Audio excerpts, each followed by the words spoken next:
ఖమ్మం తెలుగుదేశంలో లొల్లి మరింత ముదిరింది. పార్టీ సీనియర్ నేతలు తుమ్మల నాగేశ్వరరావు, బాలస్వామి లక్ష్మీనారాయణలకు, ఎంపీ నామా నాగేశ్వరరావుకు మధ్య వర్గ విభేదాలు రోజురోజుకు తీవ్రమవుతున్నాయి. మొన్నటిదాకా తుమ్మల వర్సెస్ నామా, నిన్న బాలసాని వర్సెస్ నామాగా రాజకీయాలు సాగుతున్నాయి.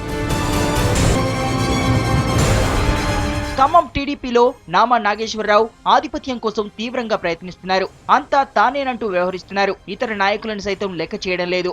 అధినేత బాబు కూడా నామా అడుగులకు మడుగులొత్తుతున్నారు. బీసీ మంత్రం పఠిస్తున్న బాబు ఖమ్మంకు వచ్చేసరికి నామా మంత్రం జపిస్తున్నారు.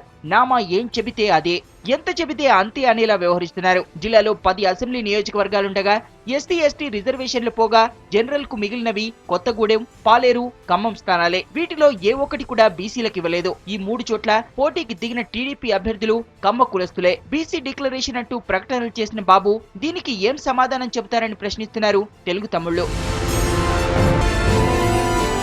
ఎమ్మెల్సీ బాలసాని లక్ష్మీనారాయణకు కొత్తగూడెం టికెట్ కన్ఫర్మ్ అని వార్తలొచ్చాయి. కానీ లాస్ట్ మినిట్ లో సీన్ మారిపోయింది. కోనేరు సత్యనారాయణను అభ్యర్థిగా ప్రకటించారు. బాలసానికి టికెట్ రాకుండా నామాని అడ్డుకున్నారని, తన వర్గానికి చెందిన సత్యనారాయణకు ఇప్పించుకున్నారని టాక్. లోక్సభకు నామినేషన్ కోసం బాలసాని తీసుకెళ్లేందుకు ఆయన ఇంటికి వచ్చారు నామా. నామాను చూసిన బాలసాని వర్గీయులు స్ట్రాంగ్ గా రియాక్ట్ అయ్యారు. నామాపై దాడికి ప్రయత్నించారు. డౌన్ డౌన్ అంటూ నినాదాలు చేశారు. దీంతో నామా అక్కడి నుంచి వెనుతిరిగారు.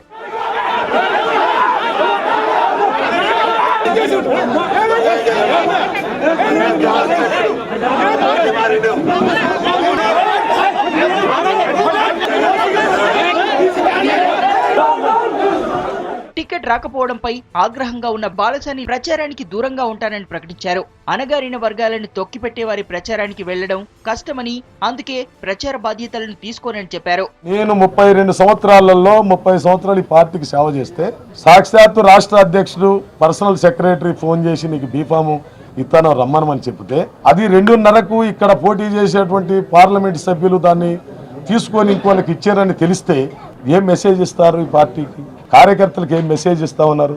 మిమ్మల్ని నేను అడగలే కొత్తగూడెం సీటు.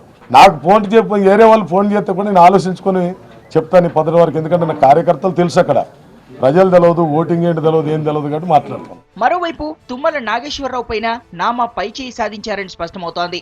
ఈసారి పాలేరు నుంచి పోటీ చేయాలని తుమ్మల భావించారు. నామా మాత్రం తుమ్మల ఖమ్మం నుంచే పోటీ చేయాలని, పాలేరు తన వర్గానికి చెందిన స్వర్ణకుమారికి దక్కేలా ప్లాన్ చేశారు. పార్టీ కూడా తుమ్మల ఖమ్మం నుంచే పోటీ చేస్తారని ప్రకటించింది. దీంతో నామా తన పంతం నెగ్గించుకున్నారు.